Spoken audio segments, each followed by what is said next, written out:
আপনাদের এই বিষয়টা ভিতরে আমরা মৎস্য ও প্রাণী সম্পদ উপদেষ্টার যে মিটিং করছি তাকেও জানাইছি যে এই রকমের বিভিন্ন ভাবে বঞ্চিত আছে যাদের যে বিভিন্ন চাকরিতে বঞ্চিত আছে, নিয়োগ হয় নাই, রাজনৈতিক কারণে অনেকে আটকে রাখছে।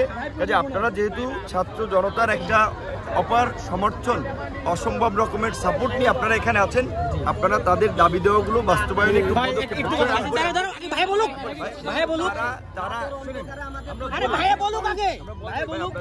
কথা না বললেই আমরা কিন্তু বলে আসছি। গতকালকে ওই প্রধান উপদেষ্টার বাসভবনের ওইখানে কিছু লোক বিক্ষোভ করছিল, তাদেরকে কিন্তু প্রধান উপদেষ্টা মিলিটারি সেক্রেটারির সাথেও মিটিং করে দিয়েছে। এখন তারা একটা বিষয় আমাদের কাছে কনসার্ন আবেদন জানাইছে যে দেখো আমরা তো নতুন বসছি, আমাদের পরিস্থিতি বুঝতেও 10-15 দিন সময় লাগবে, তো তোমাদের সাথে যাদের যোগাযোগ আছে 10-15 দিন পরে পর্যায়ক্রমে তাদের এই দাবি দাওয়াগুলো তুলতে বলা প্রয়োজন। আমি আপনারা 2-3 জন একটা প্রতিনিধি যে স্বাস্থ্য উপদেষ্টার সাথে দেখা করেন, একটা স্মারকলিপি দেন, পরে আবার ফলো আপ করবেন। কিন্তু এখন ওনারা তো নতুন বসছে, আসলে ওনাদেরকে আমরা বসাইছি, আমরা সমর্থন দিচ্ছি, কিন্তু ওনাদের পরিস্থিতি বুঝে উঠতেও কিন্তু একটা সময় লাগে। তাদেরকে আমরা কাজ করাতে পারবো, চাপ দিতে পারবো, তারা আমাদের কথা শুনবে, কিন্তু আমাদের সবাইকে সহযোগিতা করতে হবে। আপনারা এই কথা বলেন যে স্বাস্থ্য উপদেষ্টার সাথে 5 বা 10 জন একটা প্রতিনিধি দেখা করার জন্য কথা বলেন যে আমরা দেখা করে আমরা পরবর্তী ফলো আপ আপনার কাছ থেকে চাই। আমার মনে হয় যে দেখা করে লিখিততে আজকে শেষ করতে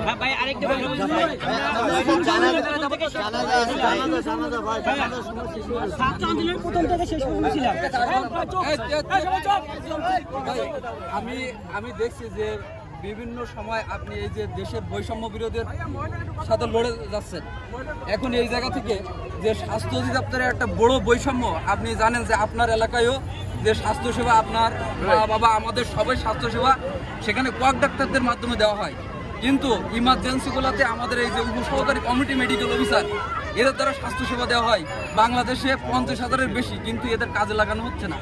আমি চাই আপনার আগামীর বক্তব্যগুলোতে যেন আমাদের এই উপসহকারী কমিউনিটি মেডিকেল অফিসারগুলোর কথা থাকে। গ্রামের প্রতিটা আজকে 15,000 কমিউনিটি ক্লিনিক, এই কমিউনিটি ক্লিনিকগুলোতে ইন্টারপাস, সাধারণ ইন্টারপাস দিয়ে সেখানে চিকিৎসা সেবা দেওয়া হচ্ছে, তারা ঔষধ লিখতেছে, কিন্তু আমরা 4 বছর ডিপ্লোমা করে আমাদের সেখানে নিয়োগ দেওয়া হচ্ছে না। আমি চাই যে পড়াশোনা করেছি আমরা এই নূর ভাইয়ের আগমন, শুভেচ্ছা স্বাগত, শুভেচ্ছা স্বাগত, নূর ভাইয়ের আগমন জাতির পক্ষ থেকে লাল গোলাপ শুভেচ্ছা। আপনাদেরকে বলছি যে এটা তো অনেকে ভিডিও করছে, আপনাদের দাবির বাস্তবায়ন না হওয়া পর্যন্ত যে সময় ডাকবেন আমরা আপনাদের সাথে পাবেন এবং আপনাদের সাথে ইনশাআল্লাহ। আমি একটা বিষয় আপনাদেরকে আহ্বান জানাবো, আমরাই কিন্তু সমর্থন, এটা কোনো রাজনৈতিক দলের অবশ্যই কাজ করবে, ওনাদেরকে আপনারা আমরা সবাই সহযোগিতা করবো। আপনারা এখন একটা প্রতিনিধি যান এবং বলবেন আমরা বঞ্চিত, মাইর খাইছি, দফা বিভিন্ন সময় মামলার শিকার, হামলার শিকার, লাঞ্ছিত হয়েছি, আমরা আজকে আপনার কাছে এই ডকুমেন্ট দাবি দেওয়া দিয়ে যাচ্ছি, আমরা এর পরবর্তী একটা ফলো আপ চাই এবং সেক্ষেত্রে আপনারা পরবর্তী কর্মসূচিগুলোতে আমাদের ডাকেন।